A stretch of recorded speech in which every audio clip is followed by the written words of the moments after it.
here, don't stick to having a database of text answers, which is what I said before about not just having just a list of questions and answers. It's good to be collaborative. I mean, Wikipedia is a great example of that. I think a possible good idea would be maybe to have a wiki on the site.org, which, by the way, is the best website name I've ever heard. I really like that. Just so it's very very collaborative. People can give their advice and edit advice as well. That's just something I've thought of just while I was talking. So that's just a little thing there.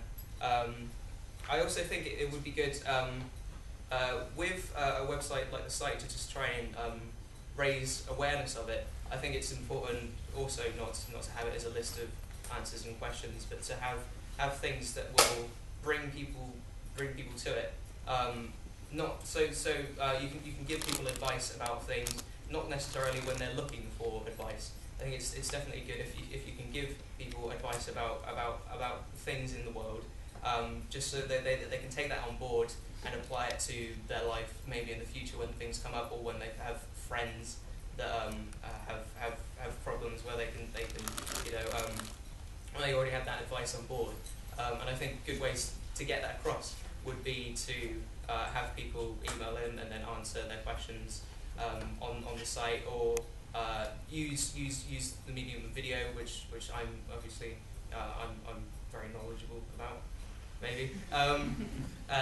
Just to try and get the point across to people by entertaining them, as well as just giving them information that they can maybe use just because they're searching for it, or use in the future. And I also thought it would be a good idea to possibly get people.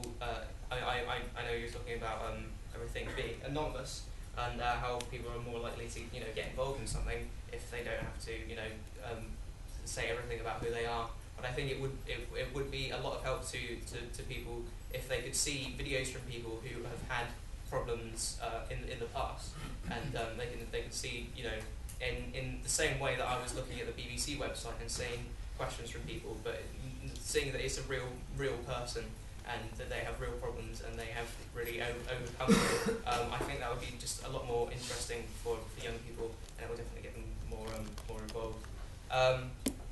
And also, I wrote here, it would probably be good as well. I know a lot about YouTube, and I think it would be definitely good to not restrict just to having the site.org being the only place on the internet where the website is.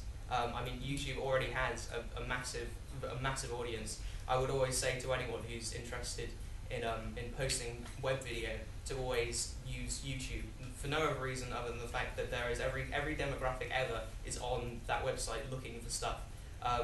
There's no point in going to smaller websites like Vimeo or Live Video, for example, because the audience is already there on YouTube, and it's made up predominantly of young people. I know I definitely have more young people watching me, and whenever I talk to any of the friends that I've made online on YouTube about what their audiences are, it's always definitely skewed more towards young people. So I think it is important that you try and utilize the audience which is already on YouTube, and that's where my notes run out.